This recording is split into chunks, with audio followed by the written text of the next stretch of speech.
I'd like to share some of the discoveries that I made involving the ancient pictographs, which were part of the ancient language. And this is how it came about. I decided to take the hexagon shapes and put them in a pattern, as there was 22 symbols or letters that are commonly used in the Hebrew language. Now in this particular pattern of hexagons, there's 23 total. So that's why the number 23 ended up in the middle, because there was only 22 letters to deal with, or pictures to deal with, and there was one spot left over. So I started lining up the numbers. 1, 2, 3, 4, 5, 6, 7, 8, 9, 10, 11, 12, 13, 14, 15, 16, 17, 18, 19, 20, 21, 22. As you see, all in a pattern, all in a row, nice and neat. Then something jumped out at me, which was if I added the numbers on either side of the center, they equaled 23.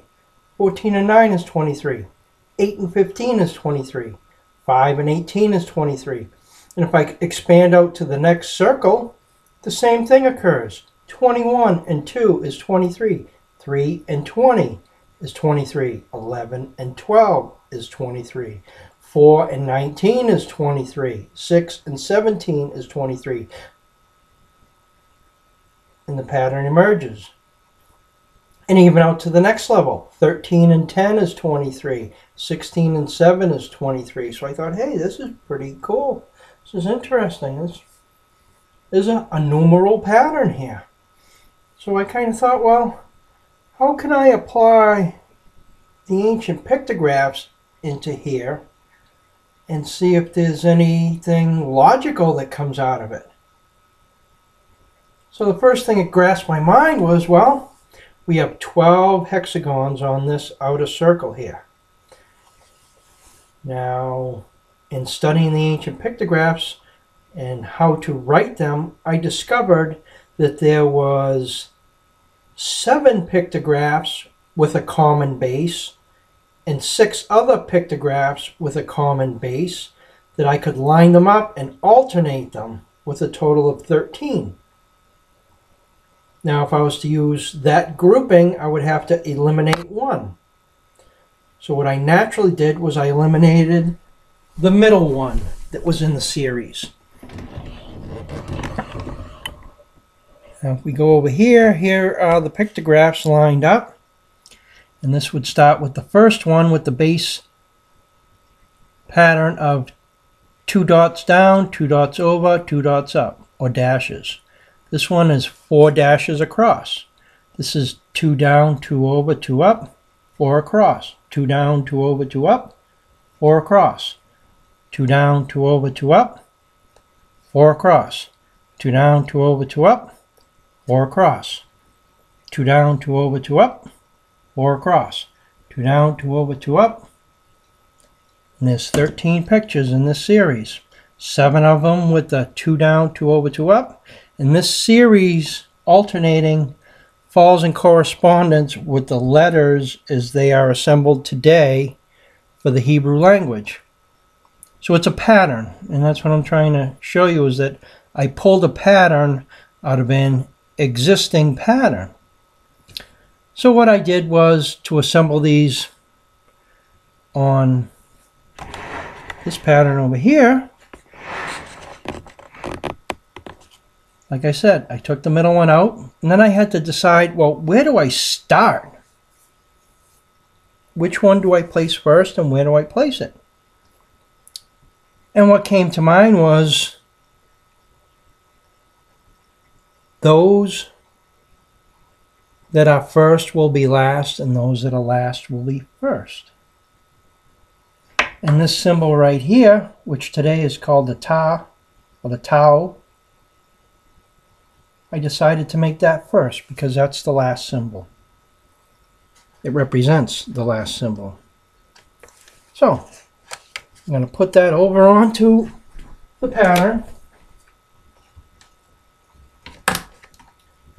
And that's where we'll start. We'll put all the rest of these in order onto the pattern.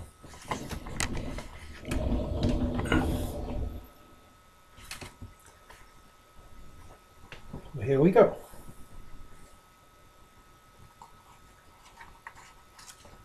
Get this one here.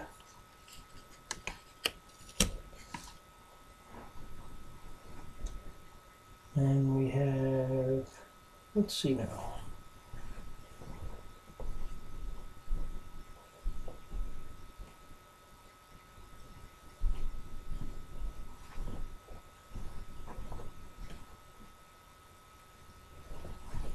Oh, I guess I can just pull them out of here and just stick them where they go. That's easier than trying to remember each picture, because I wrote on the back the numbers where they should go following that series. So I can just pop these off, pop them in place.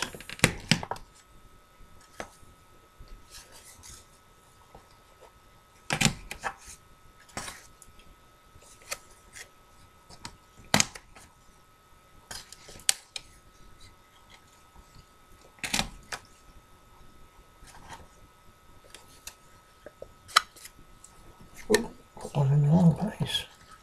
Look at that. One right there.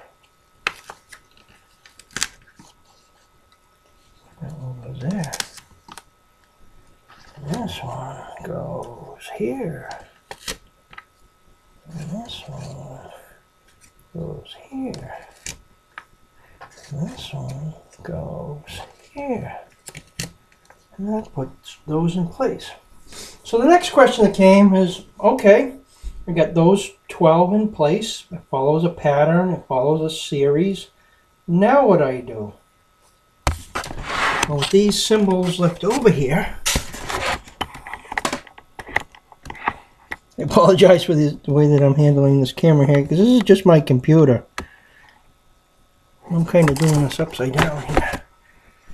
One of these days I'll set up something to do better videos. But for now, I'm just going to do this simplistic way. Which is not really too simplistic, is it? It's cumbersome. So anyhow, these are the leftover pictographs. There's the number 13th one from the last pattern. Now, if I take them and continue on in the series that they are currently today, this is the direction that they go. And those are the leftover symbols. So the way that we're going to apply those to our pattern over here is starting in this direction here. We'll just go across. We'll start over here and go across. So that's what I'll do. And here we go. Here's the first one. It goes in this location. And this one goes in this location. Next one here. Next one here. I don't mean to be so boring and slow about this, but I just want to show people that there's an actual pattern here on how this was assembled. I didn't just say, okay, I want to put this one here and that one there and that one there and that one there, and look at the pretty picture design it makes. I don't want to do that. I wanted to find, is there a pattern that was there to be rediscovered? And I believe that's exactly what happened. Is I rediscovered an existing pattern from long, long ago. And what's occurring here now is this pattern is being reassembled. And I'll show you why I believe so as I complete this. Now there we go. We got them all lined up. And there's the pictures. And that's what I ended up with. And I was like thinking, okay, now what? And one of the first things I noticed in the pictures were this picture here, the Ra, this picture that people typically call the Mu, if they were put together on top of one another, that they would form a brand new picture. So that's what I did.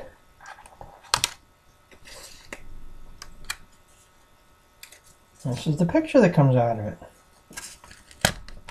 And this is simply taking this pattern in the same location that it is inside the template and putting it together with the other one, and it comes up like that.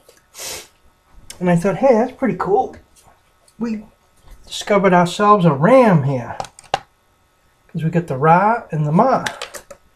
So we discovered ourselves a ram.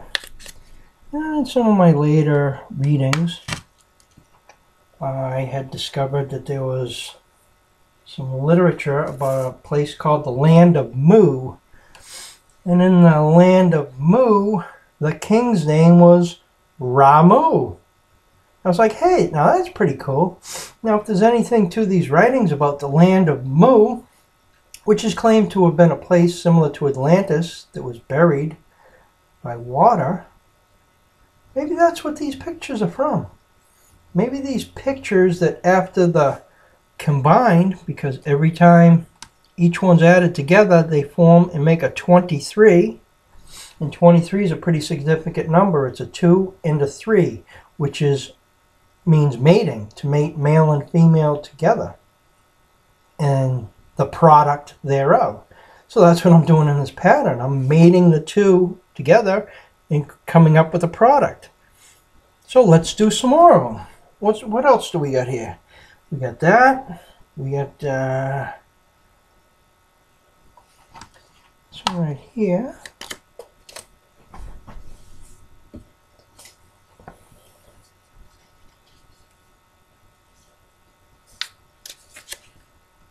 There's the product of that.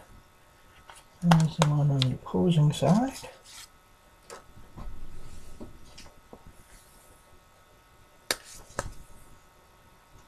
That too makes a picture. Now what is that picture? Well, that could be two different things, but one of the things it kind of points out is, it looks like a snail. Now there are snail pictures in the ancient Egyptian hieroglyphs or pictographs, and it means to come out. It's like, hey, look at that, that's a snail. It also looks like a person laying down underneath a pyramid. But it looks more like a snail than the person under the pyramid.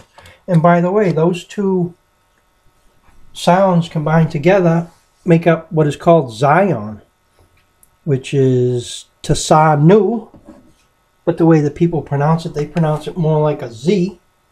So it would be Zion. That's why the mountain picture kind of comes out with that thought in mind. So we put these other ones together here. And what do we come up with? So far we got a person with a crown of thorns, we got a snail, and we got this. What do these look like? To me they look like glasses. They look like ancient spectacles like were used in Egypt, where they had a little handle and they were eyeglasses. I was like, hey, look at this. We get some real pictures that are forming out of this by putting together two other pictures. So let's keep going and see what happens here. We'll go back to this one here where the last was first. And what kind of picture do we have come out of here?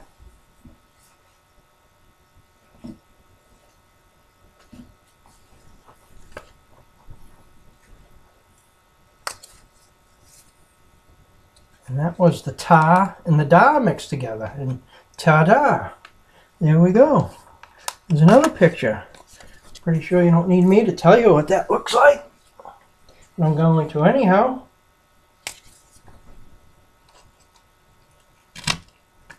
That looks like a crown. Similar like crowns that are used in England. Now here's one. It's a little more difficult to see what it turns out to be as a picture.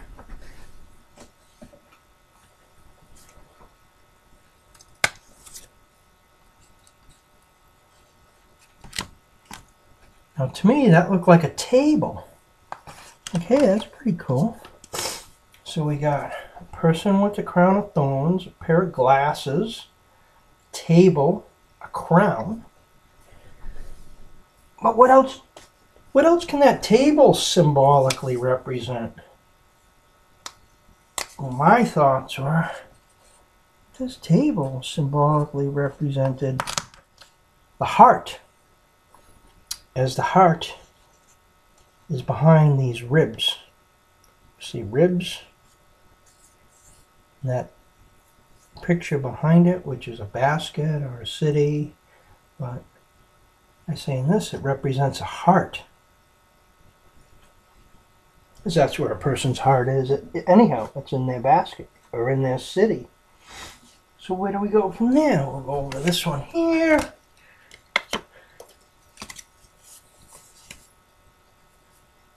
See what this one is in here. Look at there. Look at that. We got a cup that comes in there. It could also be considered a basket. The ancient Egyptian pictographs had a pictograph similar to that. That was a basket. But this is the Ka and the La put together. And in that book of the Land of Mu, the Kala meant to open. And I thought, hey, that's some interesting knowledge there. To open. I wonder how that plays into this scheme that's happening here. Let's see what we got going on with this one.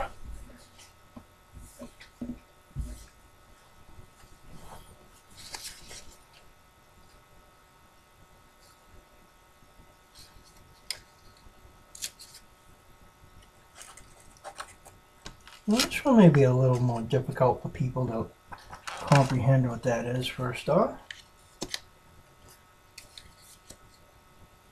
But what I believe this representation is of the womb. Now we have the Ba, which is typically the household, the tent footprint, but also represents into. And that would be into. And then we had the Ku, which means opposites, and that seems to have a representation there of life when cells split inside the womb. So when the two are put together, that's what I believe it to be, is representation of the womb. So we got these ones here next. Now these ones here are kind of interesting, because this here, if you do any looking at the ancient Egyptian hieroglyphs, pictures, you may notice that, and what that appears to be is such as the scepter of Anubis. But there are others that carry a similar looking scepter. It's typically a stick. It has this funny device at the top there. But this would mean to cut off connection, or cut off, connect, connect, cut off. I suppose if it's a scepter, it can do either. And that was the whole notion behind the scepter. Now we got one more here, which is this bowl symbol. Now this bowl symbol mixed with the Sa symbol, which is a fence post, which is a fence, which means support. And we easily get some meaning out of that, which is first support. Now, didn't this come out to be something kind of interesting? That now we've taken pictures, and when the pictures combined, make brand new pictures. I realize some of these are pretty abstract in nature, such as the table, and where I'm talking about the meaning of it to mean heart. It's symbolic in nature. And the same thing with the womb is symbolic in nature. But these other ones are clearly pictures of some other things than what they were. And I found that to be really interesting. But does this say anything? Does this tell us anything? Well, I believe this does tell a story. Now, if we start with the first one, which would be Ramu, which would be the king, and we start reading it. And it's okay, it goes like this. Ramu, come out to make sea. The heart, the mind, to open. First support, cut off connection of the lower nature. Lower nature meaning the lower chakra, the womb area. Spirit, rise, watch what you say. That's what comes out of that. And that's very interesting because these concepts, people know about them. I had recently watched some video where a person was talking about the lower nature and how people are all stuck in their lower nature, and it's not a good thing, it's a bad thing, and they need to be up in their higher nature, in the mind, in the crown chakra area or the heart chakra area. And I found it very interesting when this came out of the pictographs. How about you?